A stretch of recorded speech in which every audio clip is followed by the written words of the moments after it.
જ્યારે પણ ગામડાની વાત આવે ત્યારે આપણા મનમાં એક ચોક્કસ તસવીર ઉઠતી હોય છે, જેમાં ધૂળિયા રસ્તા હોય, બળદગાડા, કાચા મકાનો અને ખેતરો હોય.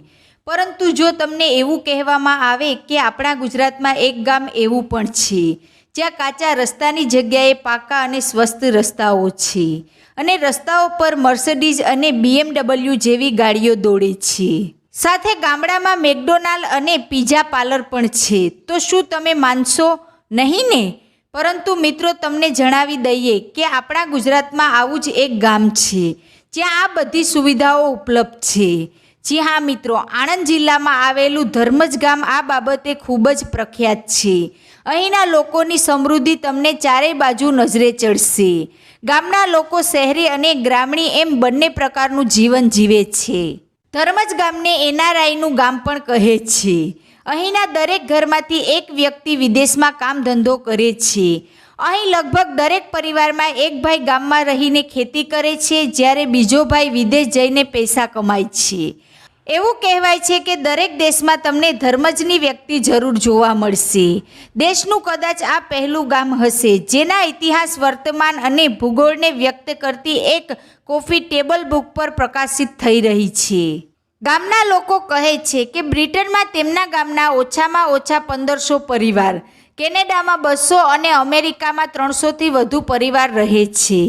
હિસાબ કિતાબ રાખવા માટે કાયદેસર એક ડિરેક્ટરી પણ બનાવવામાં આવે છે, જેમાં કોણ ક્યારે અને ક્યાં વિદેશ જઈને વસ્યા તેની સંપૂર્ણ વિગતો છે.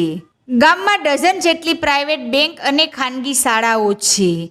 મિત્રો, ગામની સમૃદ્ધિનો આલમ એ છે કે અહીં ડઝનથી વધુ પ્રાઇવેટ અને સરકારી બેંકો છે, જેમાં ગ્રામીણોના નામે જ 1000 કરોડથી વધુ રકમ જમા છે.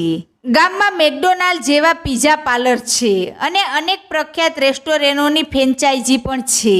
આ ઉપરાંત આયુર્વેદિક હોસ્પિટલથી લઈને સુપર સ્પેશિયાલિટીવાળી હોસ્પિટલ પણ છે. લગભગ 12000ની વસ્તીવાળા આ ગામમાં પ્રાથમિક શાળા છે, તો જાણીતી આંતરરાષ્ટ્રીય સ્કૂલ પણ છે અને હાઈટેક ટેકનોલોજીથી બનેલા બિલ્ડિંગ પણ છે. ગામમાં એક શાનદાર સ્વિમિંગ પુલ પણ છે. ગામમાં મોટા ભાગે પાટીદાર લોકો રહે છે. આ ઉપરાંત વાણિયા, બ્રાહ્મણ અને દલિત જાતિના લોકો પણ છે.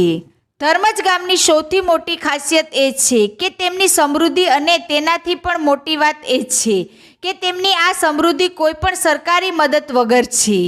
વિદેશમાં વસતા ધર્મજના લોકો પોતાના ગામના વિકાસ માટે હૃદય ખોલીને પૈસા મોકલે છે. તેની અસર ગામના માહોલ ઉપર જોવા મળે છે. ગામના મોટા ભાગના રસ્તા અને શેરીઓ પાકા છે. કેટલાક વિસ્તારો જોઈને તમને લાગશે કે આ ગામ છે કે શહેર, બિલકુલ વિદેશી લુક અપાયો છે. આ સિવાય ભુજ શહેરથી 3 કિલોમીટર દૂર આવેલા માધાપર ગામમાં પણ આ બધી સુવિધાઓ ઉપલબ્ધ છે. આ ગામની વસ્તી આશરે 8000 છે અને દરેક લોકોના બેંક ખાતામાં અબજો રૂપિયા જમા છે. સમૃદ્ધિ બાબતમાં આ ગામ દેશના અન્ય ગામોને જ નહીં પરંતુ ઘણા મોટા શહેરોને પણ ટક્કર આપે છે. ખરેખર આ ગામની સમૃદ્ધિનો અંદાજો અહીંના ચમકદાર રસ્તાઓ અને સુંદર ઇમારતો પરથી લગાવી શકાય છે.